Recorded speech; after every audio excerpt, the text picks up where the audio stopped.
Hello, everyone. Welcome to the preview of Reconstructed Notions, a senior dance concert. So the actual concert takes place on May 2nd and 3rd, and tickets go on sale Monday, if I'm not mistaken, so be sure to get those because they're definitely going to sell out. What we're going to do for you today is show a little snippet of what we're working on and talk about a little bit of our process thematically. Each person will do a little bit different things based on what they deem is good to show right now. And what we're going to start off right now is we're going to do little brief introductions, and then we'll go me first. But my name is Cameron. I'm a dance and Japanese joint major here. And this is... Hi, I'm Jill. I'm a dance and psychology double major. I'm Rachel Nuñez, and I'm a dance and sociology double major. My name is Joe, and I'm a dance and economics double major. Cool. Okay. So we're going to start with me. So as a dance and Japanese joint major, I have to figure out a way to combine these two things, right?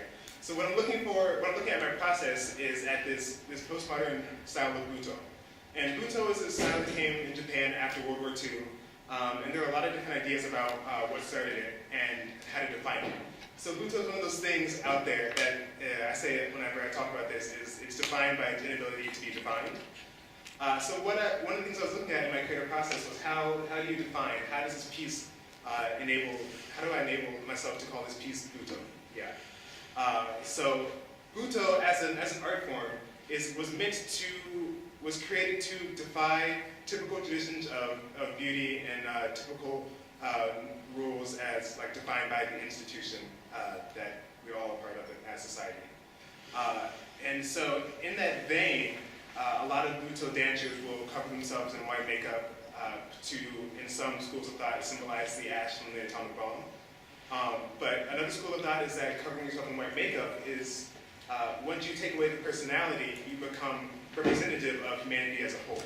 Yeah, so instead of representing yourself as an individual, you represent what it means to be human, what the human condition means. And Buto as a style is really, really hard to talk about without giving you a full textbook of what it's about. But suffice it to say that it's really hard to define. And so what I was looking for in my own process was how do I make this work Buto? And the answer that I've come to, for right now anyway, is that since Buto has changed so much in the years since it was created in the late 1950s, it has so many different representations. So some people will cover themselves in makeup, some people will dance nude, some people will dance in costumes like this. You just never know.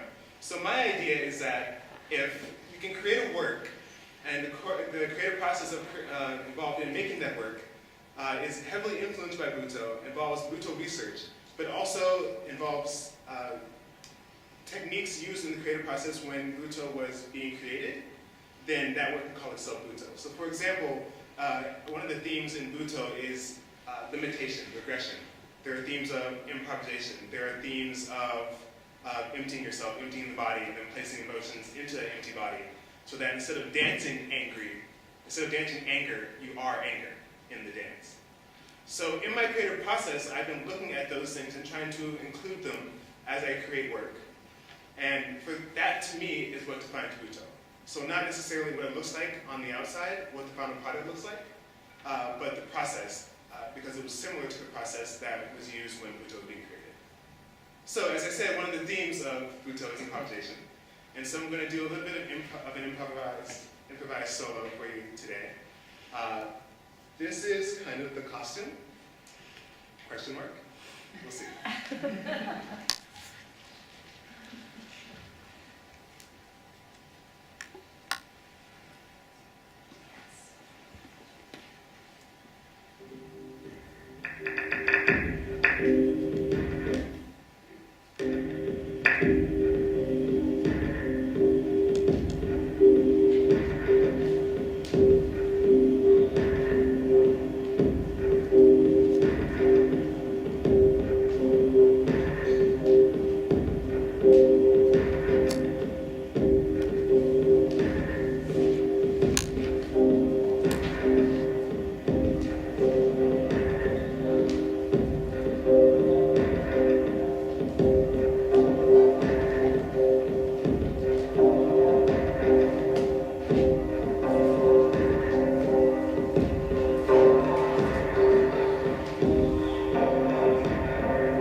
I'm making a duet with Deb McClure and Heather Rayford, who's playing with us.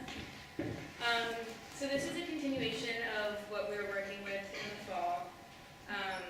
And the main idea we're exploring, to kind of exactly move away from what Cam was just talking about, is how different types of sensory memory influence physical movement, and kind of what the most salient memories are for us and how they manifest themselves in our bodies today.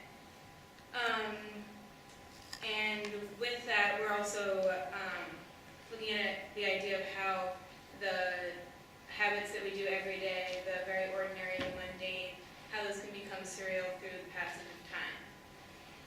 And we're looking with ideas of multiplicity, which will become evident if you come to the show, and also kind of a dualism, and how the transformation occurs from the beginning to the end of the work.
in the concert by myself and 3 other dancers in a trio and then a solo section, which is what I'll show tonight.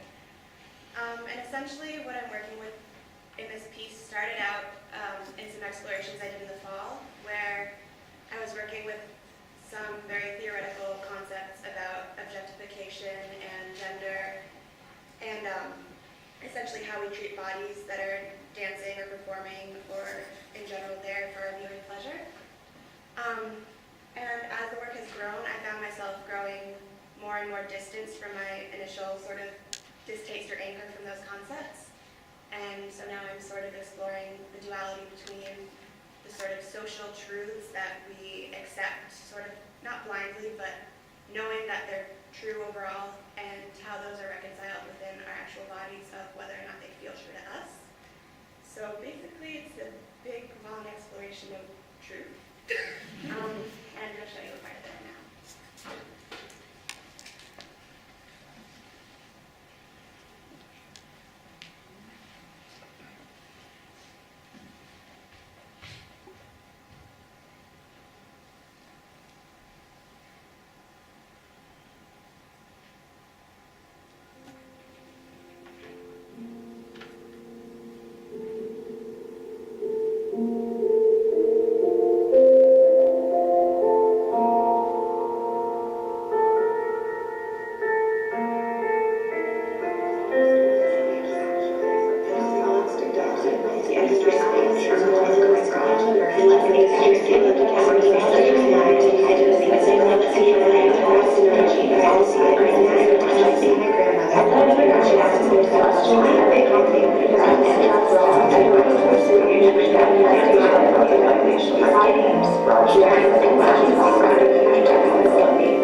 Undeniably small.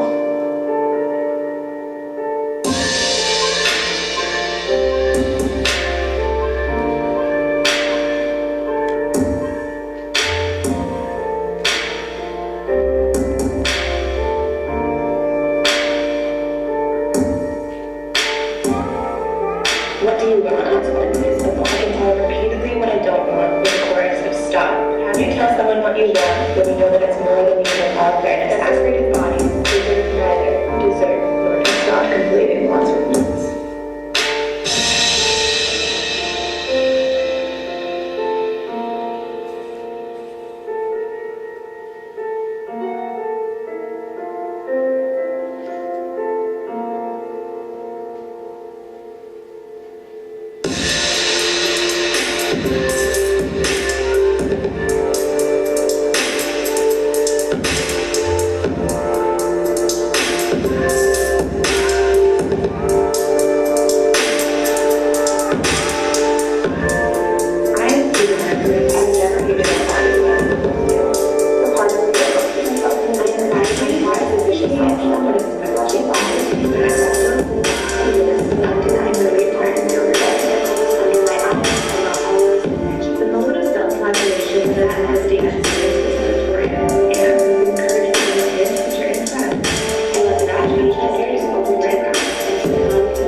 Across my arms makes like this. Honestly, that questions every compliment, distrusts every expression of affection. I know your eyes, and even though I can recognize the pain want to hide under the blankets, get off at the next stop, make a detour to the bathroom. I can blame myself a little more, but hate myself a little less. The part of me that starts second things with solid knowledge that if I go out, it would keep shrinking.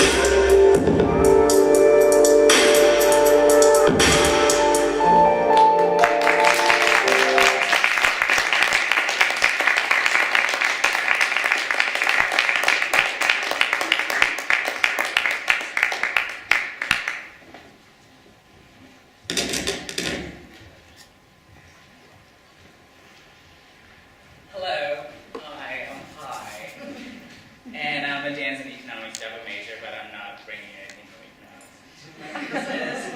Not right now. Can I please have my dancers? Where are they? Okay, let's come up here.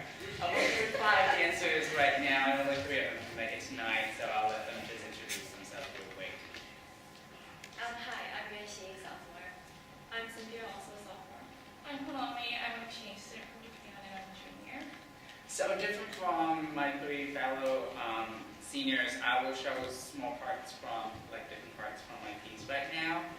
And the working title is the under, the over, with some weird marks going on in the name, so you kind of have to take a look to get the correct name. And it's a visual interpretation of hell from my personal perspective from growing up in Vietnam, learning about Buddhism, and how it's translated through my body to my movement.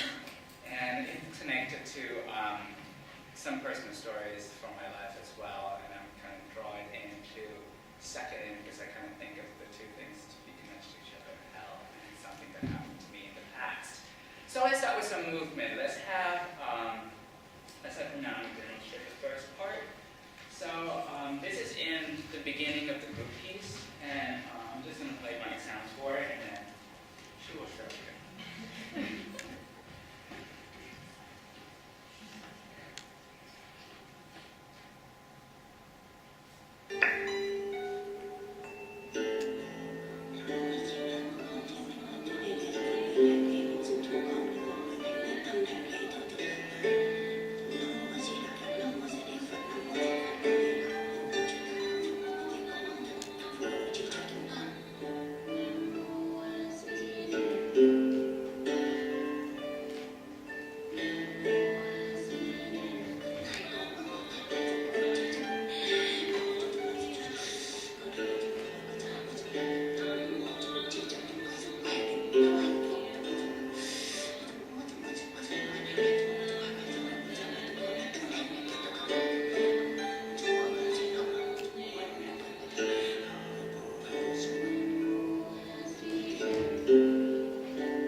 costumes I'm working with, they're all wearing nude, really tight-fitting clothing. I was thinking of nudity at some point, but I was like, maybe not right now. And I just basically want to take away the kind of like the outside appearance, kind of similar to what Cameron was talking about. Blue is like when they put wet paint on their body. So I'm kind of like taking away, or when they in the tube they go like, oh, I'm not who I am. I'm representing something that is not, and basically I can work with anything on the body. And part of the reason why is like, maybe later. And now let me show you a group piece where all three girls will actually dance together, and let's just show it, and then I'll keep talking.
Thank you.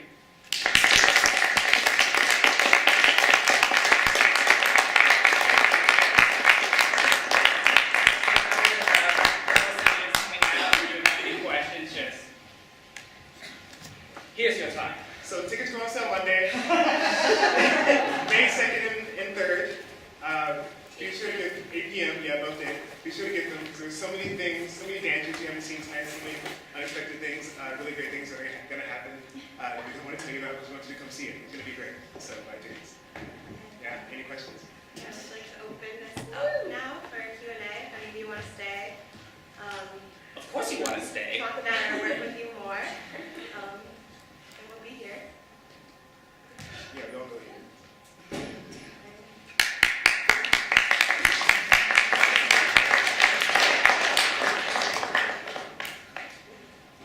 So do you want us to ask questions Yes, now? if you have any, please ask. Okay, so did you guys work together to shape the concert at all? What's the collaborative process between the four of you? I mean, just by nature of how the concert and the department is designed, most of the decisions we make in regards to how the concert is going to look as a whole, we get together. Yeah. So we have this, but we have production meetings every week. So we decide on the show order. We look at the themes of each piece because we don't want to necessarily have a flood of dark, depressing things or a flood of happy, fun time things. So we mix it up. We decide on show order. We decide on posters. We get really detailed. Like we all agree on the text of the poster, where things are put on it. So we get very into deciding every little bit of the concert, so that when the concert actually comes, we're all happy with every single part of it. And we're really different from each other, but that makes us great for me, at least, to work with these three guys, because they're like architects, basically. After every single show, we will look at each other, we'll give each other comments. I think that's a great collaborative process that we are going through, is that we, as artists, need to be able to speak our minds, speak our opinion about people's work, and we also need to learn how to take critiques from other people as well, and it was great to work with this highly critical and a few more out there, you know who you are, and I think that's what we have been like collaborating with each other. Could you talk more about the process of your peer criticism?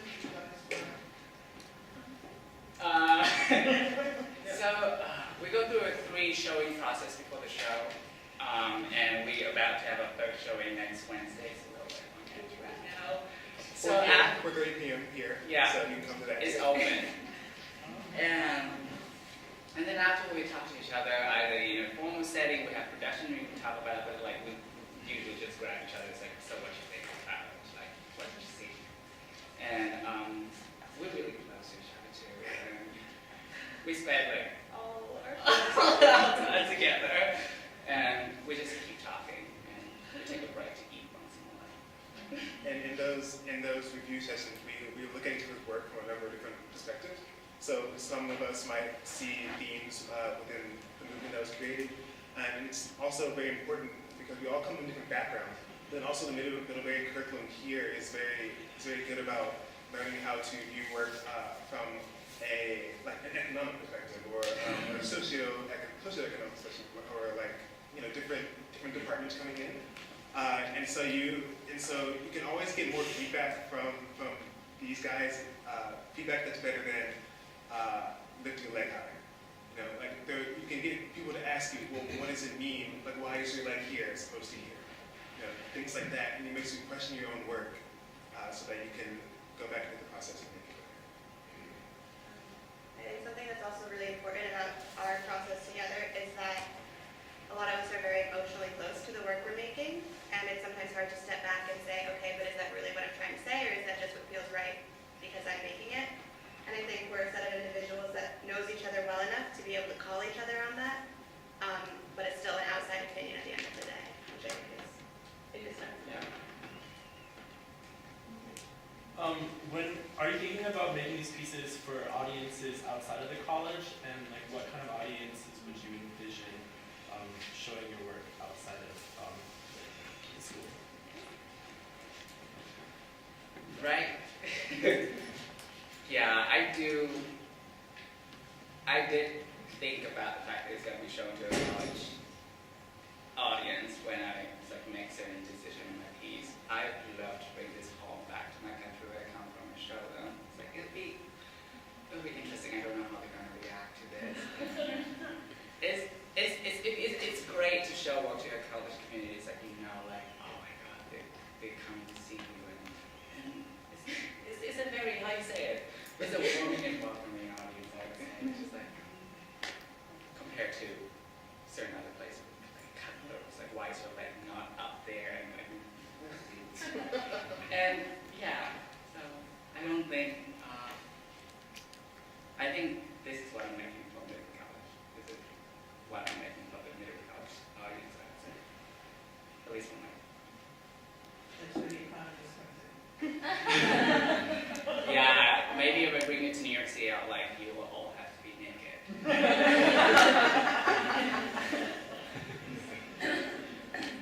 Do you feel that way too, Joe?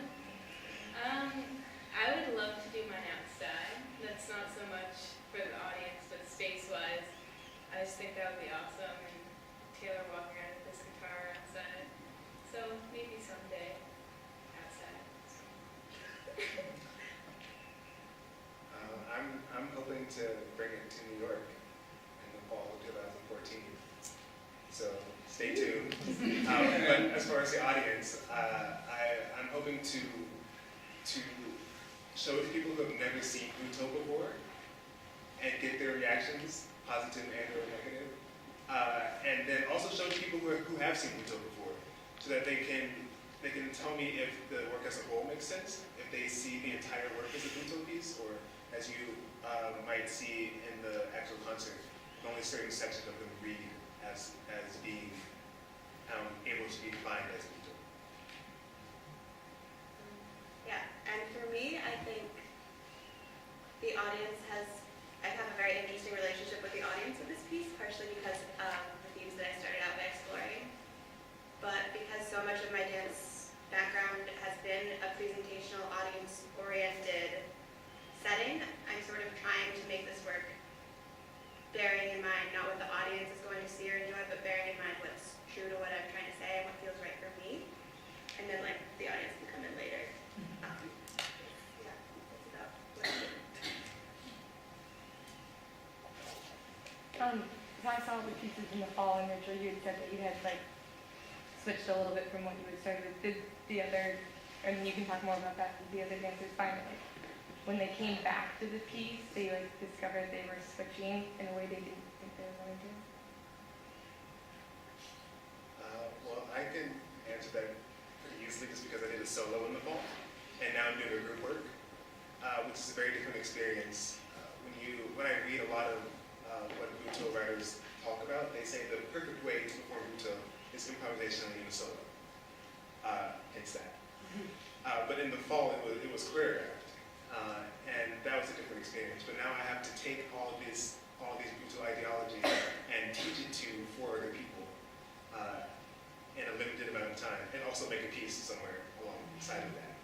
So it's a very different experience, and it's what I've been learning about has changed, because now it's no longer about my own philosophy. It's about how can I get these dancers to believe in the work, believe in the process.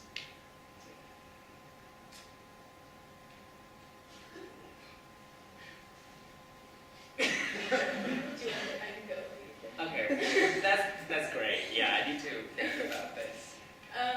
Yeah, so Doug and I did a duet in the fall, and so just by kind of virtue of adding Taylor as a live musician with us, that definitely changed things, I think, more than we expected, because he became more than just another person on stage. He became part of kind of the work as a whole. And we used a lot of variations on movement that we had used in the fall, but it definitely started heading in a different, somewhat unexpected direction the more we broke it apart and kind of reassembled it in a different way. So we continued along with the same principles, but it definitely turned in a way that was not super expected. Oh, I'm ready. So in the fall, it was a group piece with 5 female dancers, and I think one of the big questions I had this semester is because I'm going to be in the piece as well as the only male dancers in the group, and that there's like at the beginning I'm just like I don't know how to show these 2 pieces together as one coherent piece, and how to basically not having me as the only male on stage sending the message, because that's not what I'm trying to say. And like what happened if I had 5 female dancers just like surrounding me and touch me in so many different places. And so the gender issue is something that I thought about, something I was forced to thought about, something I did not start out. I thought it was it's not going to be a problem, but then like people really start questioning like where you put your dancers, because I just have to face it. I need to find an answer to that question. And it's great because I have them have been dancing with me since September, so there's a lot of things I don't have to talk to them about. They've been dancing with me for a while, and they kind of know the way I work, the way I run rehearsal, the way I move, basically. And it's great. So there they are. Any other question? Like, since you guys are all seniors, I guess maybe this is like a dumb and day question, but like, how has your dancing changed from like the way you would dance 4 years ago? Like, when you came, like, what have you, not like what have you learned, but just like, what are like the broad like directions of your like dancing? I don't know. Well, I don't think I had any idea how to make something before I got here. I had kind of spent my whole life having other people tell me how to dance, so choreography. I would second that. I would also say, at least personally, and I think the story is very different for all of us, but I grew up with movement styles that weren't exactly fit to how my body is built to move. And I think in my 4 years here, I've really gotten a chance to explore sort of the nuances of those styles and how I can make them into my own. And that's drastically changed, more than I expected, the way that I move.